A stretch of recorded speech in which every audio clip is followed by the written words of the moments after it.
Welcome to the Superhero Leadership Podcast, hosted by former CEO of Marvel Entertainment, Peter Cuneo. Listen as he explores outstanding leadership through the lens of successful superhero leaders. Here's your host, Peter Cuneo. My guest today is someone whose leadership story breaks every mold and remakes it for the better. Patrice Gordon is a globally recognized, trusted executive coach, a former airline finance leader, a best-selling author, and the woman behind a movement that's reshaping how power flows in organizations.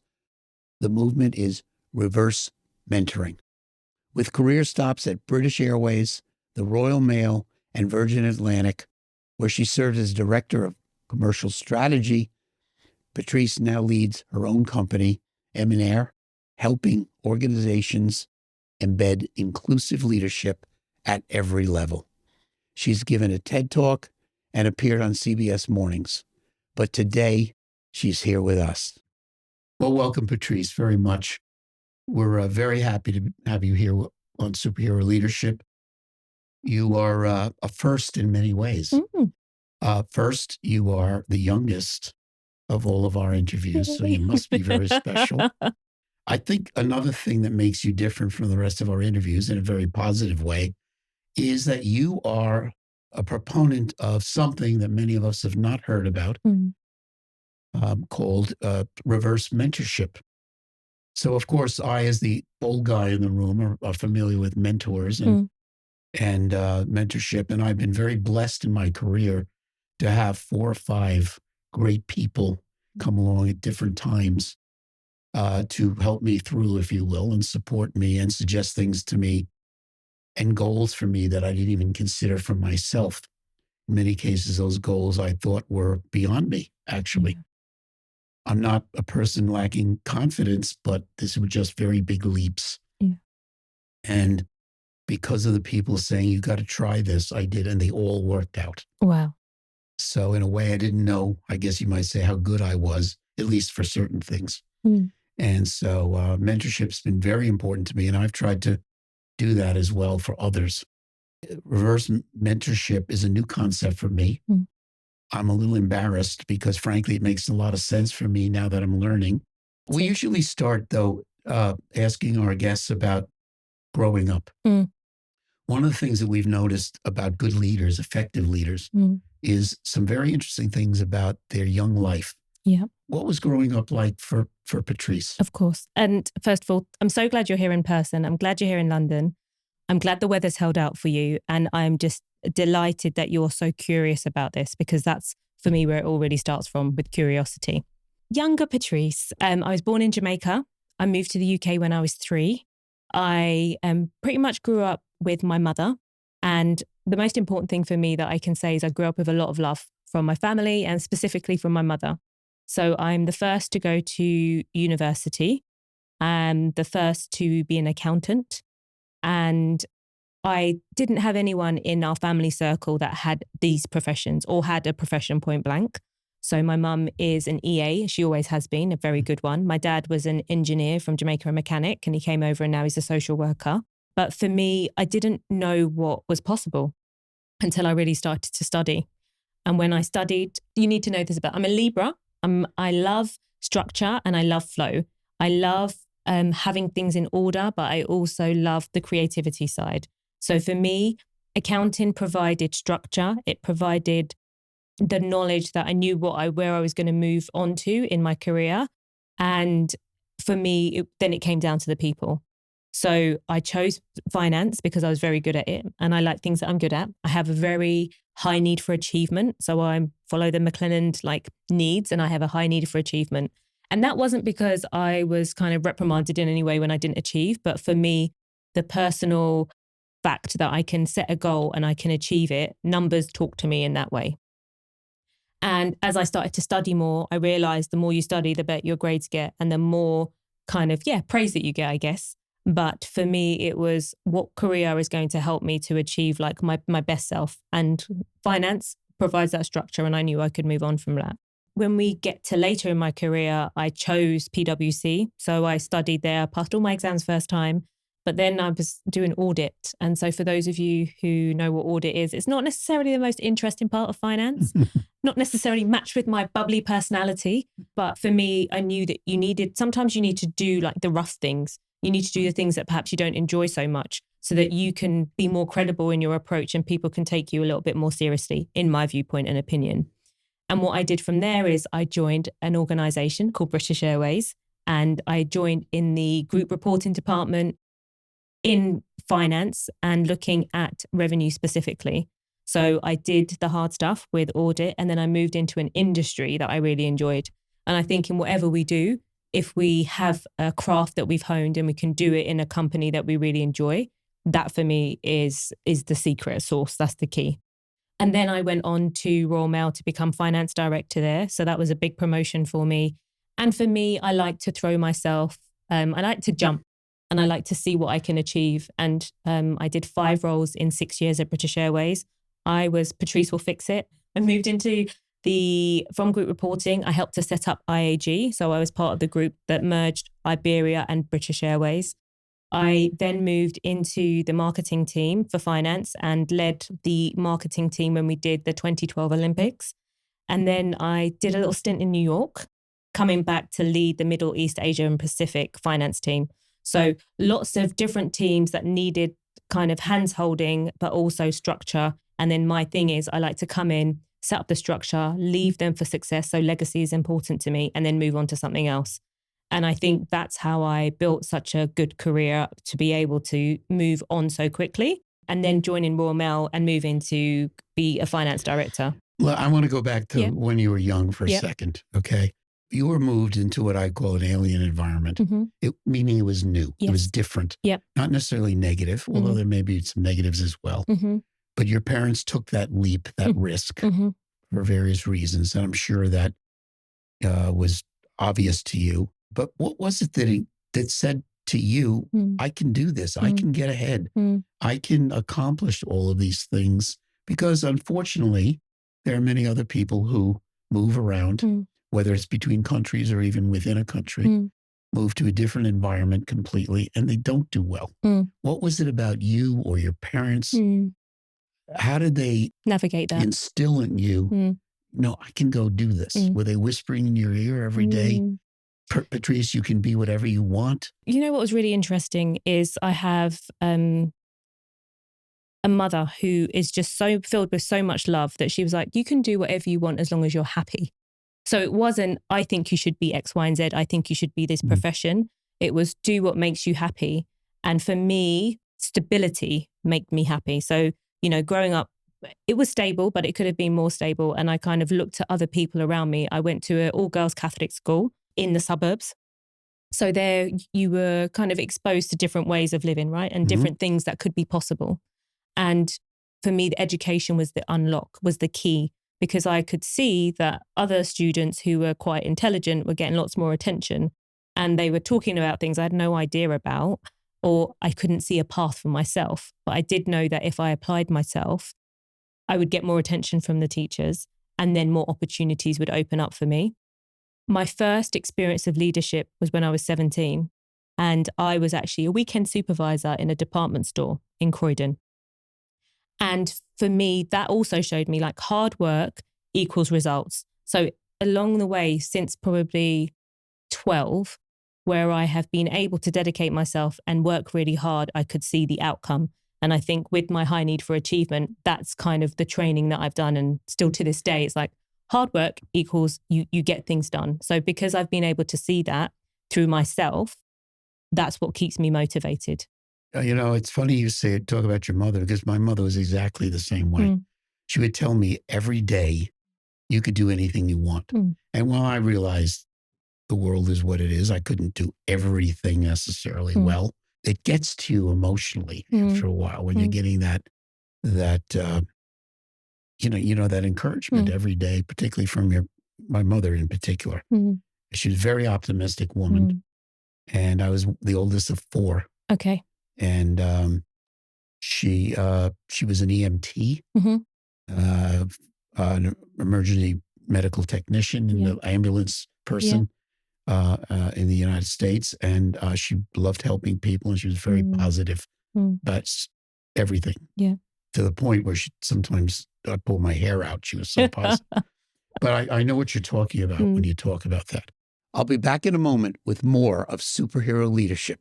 Stay with us. I want to talk a little bit, if we can, about classic mentoring for a minute. As I mentioned, I was very blessed to have 4 or 5 great mentors, either people I worked for or people who I just knew either socially or from business, but not necessarily working directly with. I'm very obviously pro mentoring. I've tried to return that to other young people in my life and still do a lot of that, actually. But what I've noticed recently about young people is they don't really totally even understand what I'll call classic mentoring, which is a relationship between 2 people based on trust and knowing and lack of judgment and what have you. I saw your TED Talk, which I recommend to everybody, by the way. And, I recommend your book. Thank you very much. Everybody, to everybody as well. I have to say that I saw that I was remiss. I wasn't doing enough thinking about why young people are what they are and how things have changed so much. Can you talk to us about, you are the guru of reverse mentoring. What does that mean to you? And what are the trends that you're seeing, or where do you recommend that our effective leaders of today utilize? So whilst I am the guru and the world leading expert on reverse mentoring, I must hold my hand up and say that it was actually Jack Welch at GE, General Electric, in the 1990s that employed reverse mentoring, first of all. And it was really to help his senior executives to understand the digital age that was coming along. And it has been used throughout the years. But if I can just maybe go back to my experience with reverse mentoring and how I ended up, if that's okay. Sure. I was at Virgin Atlantic, and at Virgin Atlantic, I was involved in lots of activities outside of my day job. So my job there eventually was commercial strategy director. But throughout, Virgin is the kind of company where you see a challenge, you see a problem, and you're invited to be part of the solution. And that's definitely, my Patrice will fix it hat. And so one of the things that I finally did was I was asked to be the reverse mentor for our CEO. And our CEO was very brave. And he said, look, I don't have any Black women in my work circle and in my inner circle. And I really want to understand your viewpoints and opinion as to what we can do to be more inclusive. And alluding to your question that you asked me, what was it about me that allowed me to transcend the different levels in the way that I've transcended it, which is atypical to someone who looks like me generally. And for me, he was curious, should I say? And he was also very vulnerable. And for me, that opened up and unlocked a great thing for me, which was the first time I felt seen and heard and welcomed as a Black female, even though I had presented to him as a senior leader many times. It was the first time I didn't feel like I needed to assimilate. And so that was really important for me. So that really anchored me and made me think, oh, wow, this reverse mentoring, this feels different to everything else that I've been on leadership programs. I've been part of so many different things. And then I started to dig a bit deeper. And this part of the stories is important because there are lots of different interventions. But this one just, let's say, in colloquial terms, it hits different. And the reason it does is because senior leaders can be sponsors of programs. They can kind of sign the budget off and they can be involved in it and be reported to. But reverse mentoring is the only intervention where the senior leader has to put themselves in that vulnerable position. So they can't delegate it. And so for me, reverse mentoring as a definition is where we have senior leaders who are mentored by people who are underrepresented around the senior leadership team table. And that is across any of the protected characteristics. But the thing that I'm really honing in on at the moment, which is the biggest conversations that we're having, which is around intergenerational leadership and what the workplace looks like. And I call it intergenerational intelligence. And then the second thing that everyone's having a conversation is artificial intelligence and how that's impacting. But those are the two conversations I'm having repeatedly.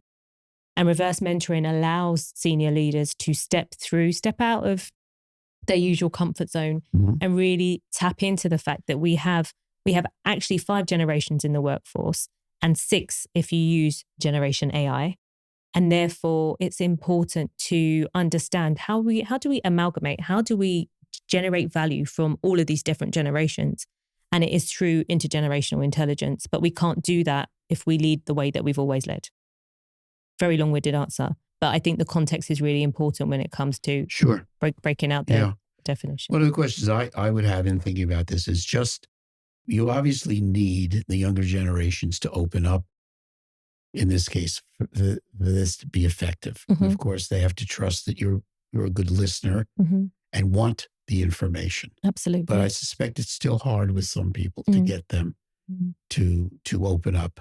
One of the things that I talk about quite a bit is communications and the lack of good communications among many leaders who don't fully appreciate communicating. And I would often, in my career, have set up situations where I would meet with multi-generations, just talk about what's happening with the organization, answer any questions they might have. And I mentioned what I call pizza lunches in the past, where I would often have a pizza lunch with 10 people in the room, all from different functions, all from different levels of the company. And when these first started, I would, ask for questions and no one knew me. It's the new turnaround guy coming through the door. And so no one would ask a question. And I understood that they don't really know me and you don't want to put yourself out there. Maybe you ask a tough question and the new leader takes it out on you or something. So that's a natural fear. And so I would actually ask myself questions. Initially, I'd say, well, if I was you, I'd want to know if we're going to have layoffs or not. And I would answer the question. And so on. And then after a number of these, 3 or 4 of these events, slowly some few questions started coming. And then months later, people would ask anything, and of course, I was using that as a way to communicate with a very large organization, multinational, because this minute lunch was over. They were on the phone. Do you know what Peter said? Yeah, of course. Okay, around the world. Yeah. And so they were disciples in a way. But that wasn't really reverse mentoring. I thought it was very effective, and I think it was as far as it went. But now my mind is opening up a little bit more. But how would I encourage younger people to talk to me honestly about their feelings? How do you, that's the part I'm having trouble getting to. So I think what you just described was you came into organizations, you opened it up by first saying, if I was in your position, I would be asking X, Y, and Z. And then slowly they built trust in you and they became much more comfortable in asking the question. And for me, it comes down to psychological safety. So I know this term is bandied around quite frequently. In my viewpoint, it's around allowing people to understand that they can share their viewpoints and opinions without kind of repercussions. People come in and be like, yeah, it's psychologically safe, you can share with me. But if you haven't built up that trust, if you haven't built up that exchange, that emotional exchange, and if you haven't been vulnerable, people are not going to just open up to you straight away. And so a key part of my work is understanding the foundation that we're going into in an organization. If it is an organization that's pretty toxic, then the likelihood is people aren't going to be very open. And when I say toxic, I mean there's a lot of politics within the organization and people are fearful of their role because things may get taken out of context and information is used as a weapon against each other. Okay. And we know information is power. Yes. And where we have certain leaders or certain cultures which perpetuate the use of that information in a negative way, you're not going to have a very successful program and you're not going to have people opening up to share because they're in fear of their jobs, their roles, and their well-being overall if they're in that environment.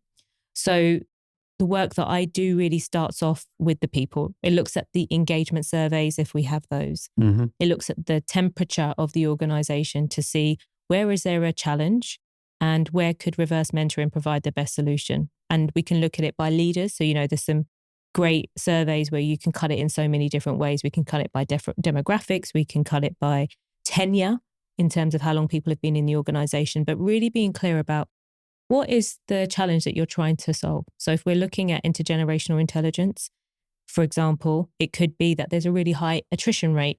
Yes.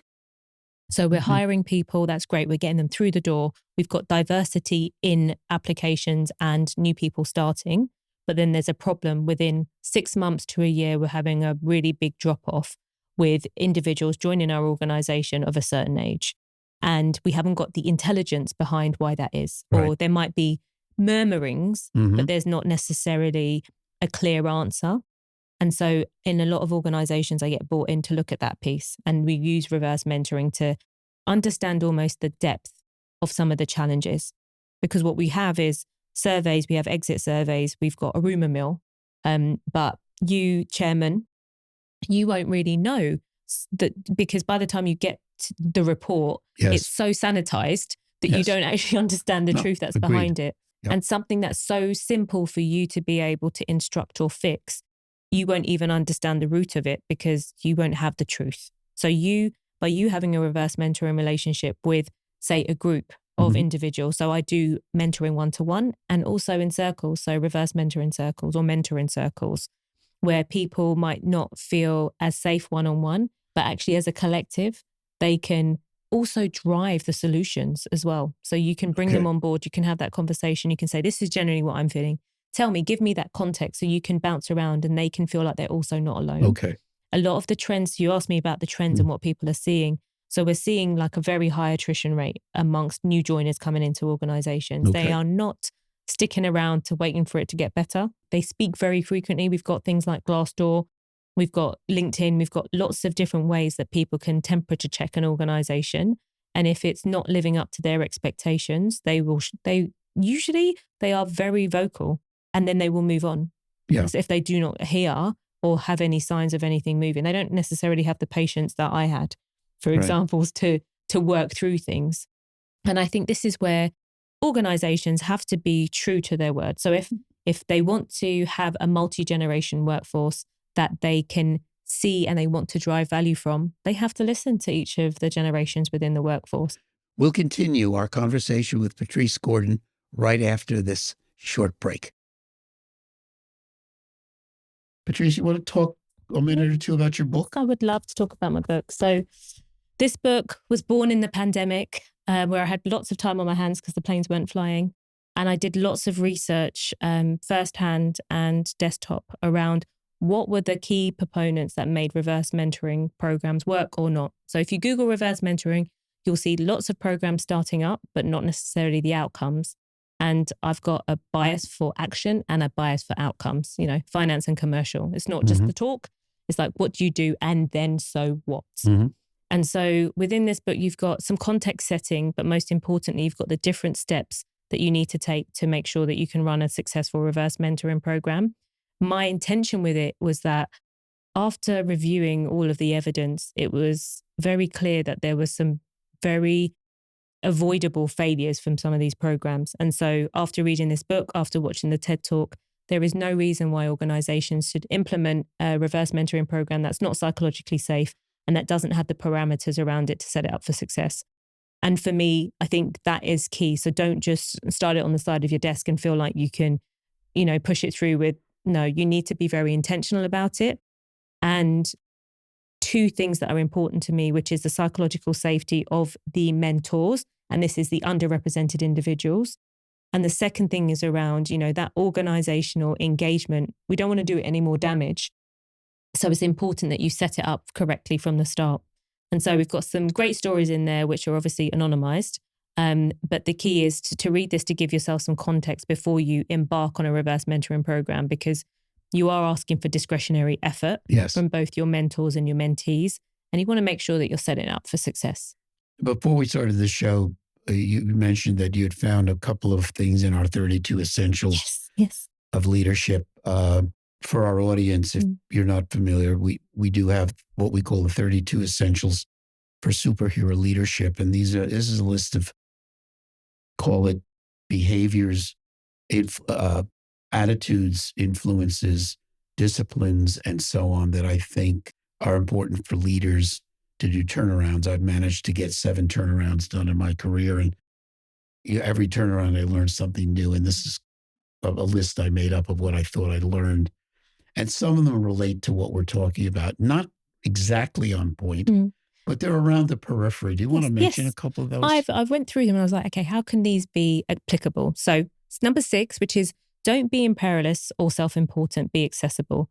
So really key for the next generation is access to power. So being able to have a conversation with people of importance and seeing your leaders as human, right? And not having necessarily that strict hierarchy where you can't have access to that power, because when it comes down to it, we are all just human. Number 8, never think I've seen it all before. So we are in this environment. What I think is really interesting now is for us who have been in the workplace for a while, we anchor back to how it was because our future is unknown. So how the future is going to play out and the timings of that is very unknown. So we naturally anchor backwards. But for this generation entering the workforce, they don't have that anchor to go back to. So they are living in the land of possibility. And when you live in a land of possibility, when you have a leader that says, I've seen it all before, you really haven't, because you have no idea what's coming. Yes, I agree with you, because the sociology of working is so different than it was even 10 or 15 years ago. And I do recognize that, but I also recognize I'm kind of out of it. You know, so what else do you have? Yeah. Find a few people who will tell you the truth even when it hurts. And so we know that as we get more senior, less people like to tell us the truth because we want people to agree with us because we want to get things done. But I think this one's really important because we can't grow. And I always say it's better for you to throw rocks inside the house than outside of the house. So it's better for us to have it out within our organization, within our teams, and we can have that healthy conflict and that healthy conversation as opposed to our competitor or people outside then giving us a challenge. So therefore, having people who tell us the truth, even when it hurts, we should be psychologically safe to be able to have that conversation within our organization. Eliminate layers of management. Again, reverse mentoring just cuts through that. It allows you to get to the point even quicker without you having to have 3 months worth of rounds of meetings to get to the crux of the issue. Welcome problems. Worry about what you don't know, I think is important because again, when we have information that's filtered up to us, something that's really key and important to individuals on the shop floor or people coming into the organization, we won't know about it until it becomes a big issue. So, you know, little problems become big problems if they're not done. And I often say, again, coming through the door, and of course, nobody believes me. First, I have to prove it over time with my behavior. But I often say what I really worry about at night is problems I don't know about.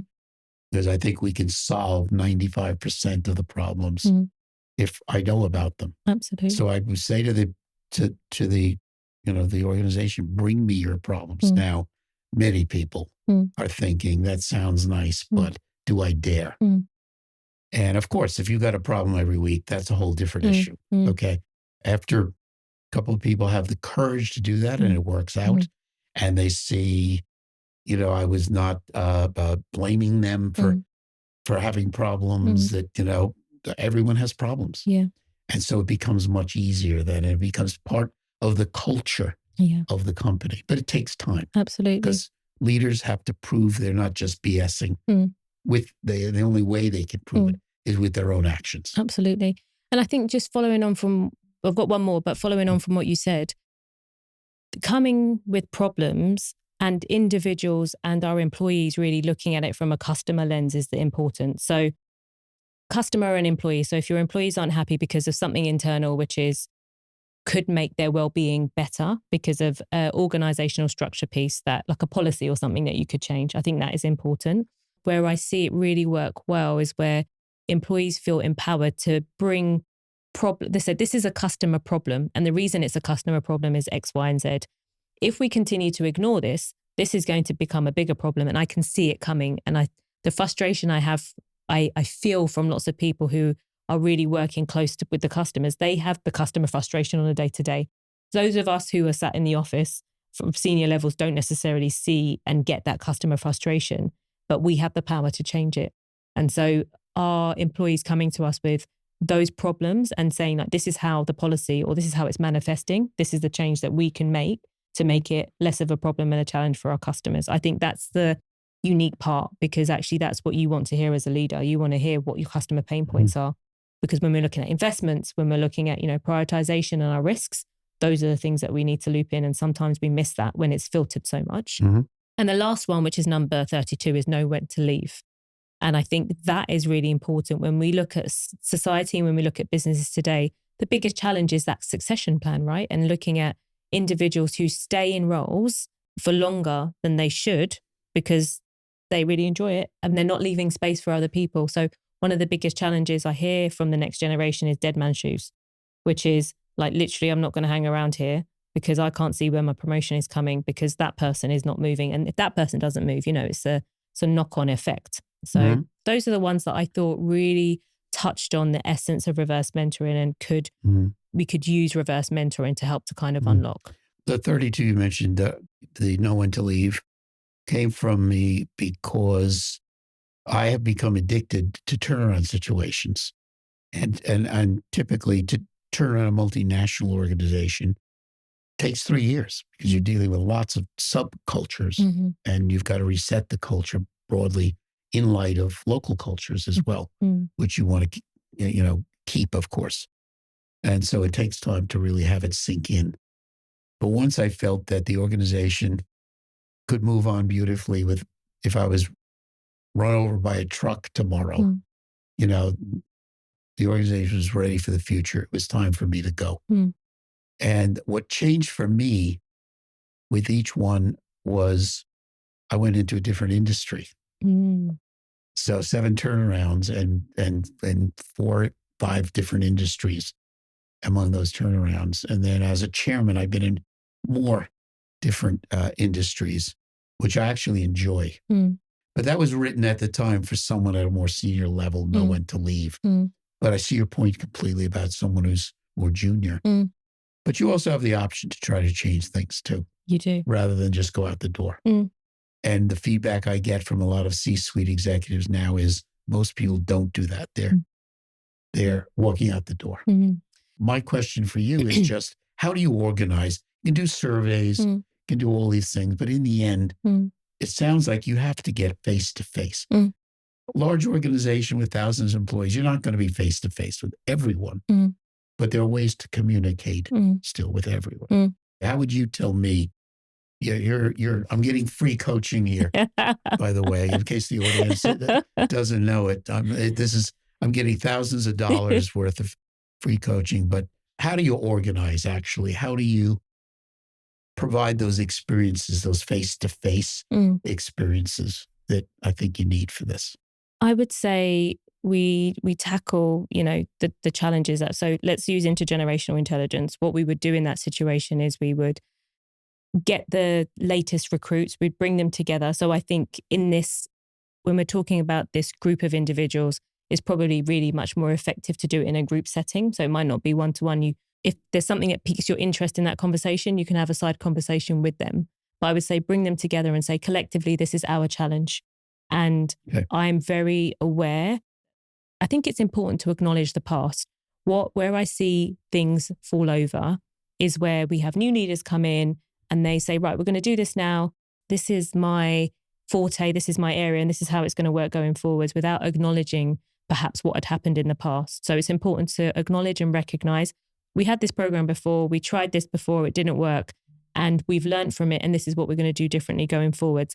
That is a critical point, because otherwise people think, oh, here we go again. Here's another initiative. So to acknowledge that part, I think, is important, but also acknowledge that actually as a leader, as a team, we haven't really got this. We haven't got it sorted, and we need your help to be part of the solution.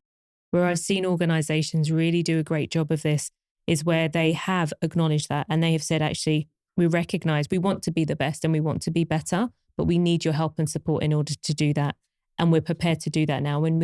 You touched on communication, and that is the number one thing that comes up in all of the reverse mentoring programs. Every single one, regardless of what the intention of the program is around communication. It's around leaders thinking they communicate frequently and clearly, and everyone else say no, they don't. Especially when we are in this hybrid space, right? It's not as though we have meetings all in person all the time. We're in a space now where leaders have to learn how to communicate differently. And so when we're in a position to do that, and you demonstrate that courage and that vulnerability that we touched on, to say we don't have all the answers, but we want to work with you to get to the right solution for our organization. You having the power and you saying that means a lot, because where a lot of things are getting lost in translation is middle management, where they are either they have enough fires that they're putting out at present. Yeah. If you look at the latest management Gallup, McKinsey reports, you'll see that kind of 70% of your mental health and well-being is led by your manager. but also that those individuals feel quite stressed by their manager because of inconsistent messaging and not enough support. So we've got a problem there. And the ultimate success of reverse mentoring has to really center around middle management. It does. Because they're the ones dealing mostly with lower level people, new people, younger people. And they have to buy in to the concept as well. And they have to make those personal leaps, if you will, to be more human and what have you. Otherwise, it doesn't really matter what the senior people are doing. They're helpful. But yeah, as a chairman, I'm really not interested in taking the lead on this with my companies. It's really up to the CEOs. Absolutely. And I wouldn't want to usurp them anyway. And I'm not suggesting CEOs that I work with would be resistant. Not at all. In fact, I think the opposite. Okay. I look forward to the call then. So I see where you're coming from on this, but the lower levels really are what matters. We've got more leadership lessons from Patrice after this break. You worked with Richard Branson. I'm suspecting he was very receptive to these concepts. Is that true? Yes. So the CEO was someone called Craig Krieger, but when Richard found out about the work that I did, alongside some of the other inclusion activities, he was very impressed, and he did a big shout out on LinkedIn to say that actually this is how you lead. You come up with an idea, you see a problem, and you get on with it. Virgin Atlantic and the Virgin brand is a challenger brand. It's about getting things done. It's about cutting through things and being almost a maverick. And so that's actually what led to the TED Talk and what led to the book, because it was kind of Richard's support of the work that I'd done and the impact that it had on the organization. Again, I only know him through the media, of course, but he's certainly been very different type of executive and very successful being that way in many different industries. Some of which don't relate at all to each other. And so, he's somebody who's, I think, a good model for many up and coming leaders and people who aspire to leadership. Absolutely. To think about. And very accessible, I would say. Yes. The first, your one around, accessibility and not being, arrogant or self-important. Yeah. So Richard Branson definitely doesn't have that. And even, when we look at our airline, so Virgin Atlantic, the crew, he's got a great relationship with the crew, and they feel very confident in sharing their viewpoints and opinions of new routes when things change, et cetera, et cetera. And he takes the time to respond to those queries and those messages. And I think that's a really important thing. But that's his business and his brand. Right. So if we can have leaders kind of feel that almost it's ours, I think that's a really important part of why he's so successful. I wrote that particular essential, don't be impervious or an imperialist, so to speak, is because when I first came into the business world, and I'm a Vietnam veteran. Okay. So this was after I did 2 tours in the war. Okay. And it's very interesting because you could trace this sense of leadership, at least in American business, when I first came into the business world, back to World War II. Many companies were still functionally oriented. There's no such thing as a matrix approach. And the leadership every meeting was in their office. You had to come to see them. Be summoned. You summoned, exactly right. And it was a very different world then. One of my other essentials is admit your mistakes.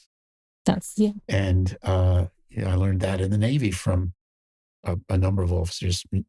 One in particular had a very interesting experience, which I won't go into now, but where the captain of my ship, in the interest of safety of the whole ship, admitted he had made a big mistake in a certain situation and worked very hard to make sure it never happened again. I still remember that to this day. I remember it's a long time ago. I remember every word he said afterwards when he was reviewing the screw up, which also turned out to be disastrous, but luckily didn't. When we admit our mistakes, we admit that we're not perfect. And we put our ego aside and our pride aside, and we say, actually, do you know what? I messed up here. And that is being vulnerable. When we're looking at leaders, we want to follow leaders, right? We follow rules most of the time, But we don't necessarily just follow rules. We follow people. We follow humans. We follow leaders. And when someone shares their more human side and their vulnerable side, we want to follow them even more. We trust them even more. They're taking off their armor and they're saying, actually, I am an imperfect human and I made a mistake and I'm okay with admitting that. I want you to know that.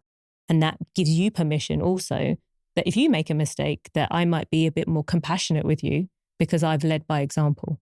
And so I think that's the essence, you know, where we're talking about learning, when we're talking about reverse mentoring, we're saying we don't have all the answers. And evidently from my attrition, from the fact that I'm struggling to recruit, from my results, from the fact that we're not innovative, there's a problem there. And I'm open to being corrected and I'm open to seeing things in an alternative viewpoint. And I really want you to be part of that solution. For me, you know, when you talk about the Navy and we talk about the Army, like we've got rules that we need to follow. And unlike civilian life, you have to follow those rules. True. Right. And insubordination will get you arrested. True. In business, that's not the case, but actually insubordination, when you are following a leader or you're having to follow the rules of a leader that you don't believe in, the cost for that is not being arrested. The cost for that for the business is lack of innovation, is the business not moving forward, is things happening and you have no idea why it's happening because people don't feel like they have permission to share. And they also feel like when they do share, they're not listened to anyway. I think there's so many parallels with that, but insubordination costs you a lot more from a financial perspective in the business world. And we don't necessarily know about it if we don't have safe cultures where people feel safe to speak. Patrice, we've talked a lot about people of all ages in this situation, but now I'm going to play the role of someone who's 24 years old, who's got a good education, maybe even a graduate degree, maybe not, but is aspiring to be a leader, or at least is thinking about being a leader. Most human beings do not want to be leaders because of the responsibility and the risk that comes with making other people unhappy because you're going to as a leader. It's impossible to avoid. But so I'm 24 and, you know, Patrice, I'm wondering about where I am. Been in this job for 2 years and it's okay. But you think I should make a move now or maybe I should go and should I confront my boss or what would you say? What would you say to someone like me? So assuming that progression and management is something that you want to do, because there is a group across all the generations actually who are like, actually, I don't want to be a manager, just like you said. So assuming that person wants to be a leader, I would invite them to develop context. And the biggest gap that I see is the context part. So we talked about being anchoring to the past and that being almost the only thing that we know, but slightly problematic because we don't know what the future will be. But I feel like we have a great opportunity right now to step into that possibility to say, actually, the constraints of the past no longer exist. And I'm 24, I want to advance. And this is where I see the future being. So not just, tell me how I'm going to be able to advance. We have to take ownership of our careers. I run a session for organizations called Be the CEO of Your Own Career. Not revolutionary, but it's very important because your manager will not know necessarily what your goals and aspirations are. So he might think that you're happy doing what you're doing, working 9 to 5 and having a great social life and having a life outside work, because we know that work is not everything now. Like people have got things outside of their 9 to 5 that they want to explore and they want to live a full life. It's not just work anymore.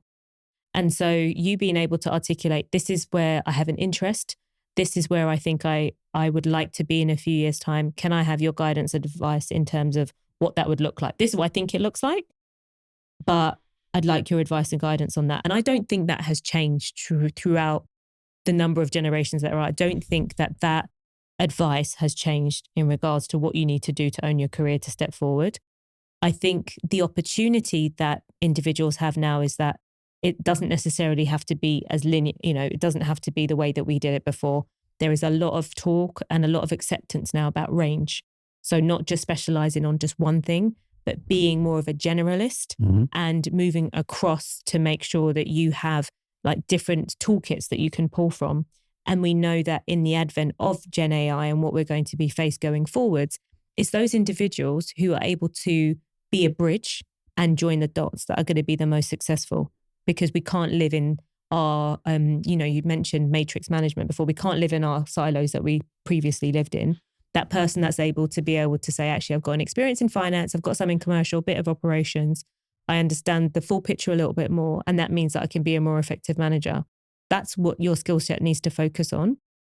I think there's obviously lots of industries specific, but industries will still exist. They'll just exist in a different way or form. So I think taking ownership, being clear as to what you enjoy and what you think that you can provide value to, I think is important. So I have interns, and it's all very interesting, but I'm like, you are hot off the press. Like, you are in school, you have like the latest thoughts on what I should be doing. So I'm open to that. Like, I have a whole range of things that I need to get done, but I'll explain that to you, but I want you to tell me where you feel like you can add value, because I won't know what that is. And organizations don't necessarily know what that is either. So we need to allow that next generation to say, actually, this is where I think I can provide the most value.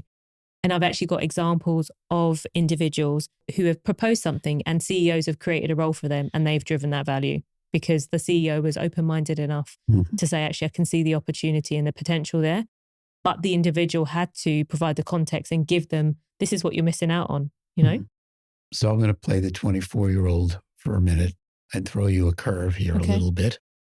I was recently talking to a senior executive and told me a story about one of the younger employees who was hired to do a certain position and was able to do highly competent in 2 hours a day, but was effectively hired for 8 hours a day and was very upset when they were told, well, if you're only using 2 hours a day, we need to find more for you to do for the other 6 hours. There was really a disconnect.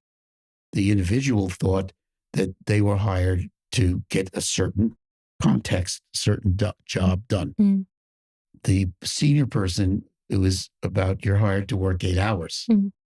Probably they're both right in a funny way. I think they are. But there was a disconnect. What advice would you give? Oh, see, that's really difficult, isn't it? I know. I'm sorry. I apologize.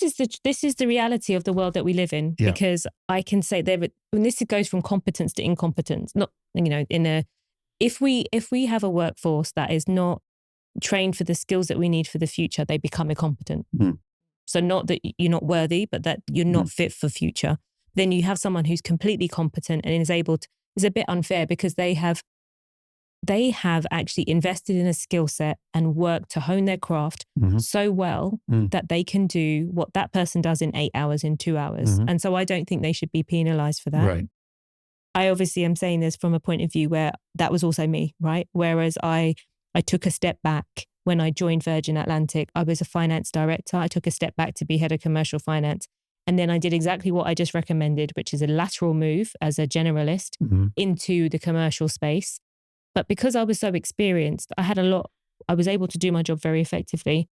And so what I did was I got involved in all the inclusion activities. And so let's say that wasn't very popular because other people were working really, really hard to get what they needed to get done and had in a lot more hours than I was doing it. But I was hired and I took a step back. So I was able to do that. So I think when you're hiring, there's two things. One, you're hiring for attitude. You're hiring for the fact that that individual wants to not maybe just a job, but they want to contribute towards the organization in its best way, shape or form. And then I think it is important for you to recognize like high performance as well. Because I would be like, are you interested in doing some more? Like, what is your career goal and what is it that you want to achieve? Because actually, if you've done that so easily, the likelihood is that they're very intelligent and they will get bored very quickly. Yes. And so we have to figure out actually, how do we keep them? So the lesson is look beyond the current job. Yeah. For something that will occupy them longer but also help them grow. It could be a lateral move. Yeah. In your case, you actually went back a step. Yeah, I did. Which most people might not want to do. You're very unique, I think. Because I did my coaching qualification at the same time. Okay. So for me, it was a very specific move. I wanted to get back into travel because I missed it. And I also trained as an exec coach. So for me, I was also very clear when I joined Virgin that I had this business as well. Right. So I knew that my capacity I needed to focus some of my capacity on the business. And I was very transparent when I joined and not many organizations would be accepting of that, you have this business on the side and you're doing that. But I started the trend. But if part of the culture of the company was to move laterally fairly regularly, a lot of people, again, building, if you will, their confidence, their resume, their whatever, and that's what you do in the company. That's not a bad thing. Absolutely. At all. Absolutely. And that may be a solution for a lot of people's concerns. And eventually, yes, you're going to get that forward move or whatever, if you're good and what have you. Listen, this has been terrific. I'm really happy for the audience. I just really met Patrice face to face, right before we started this session. And it's been great. I may have to call you, Patrice, Please do, on certain situations.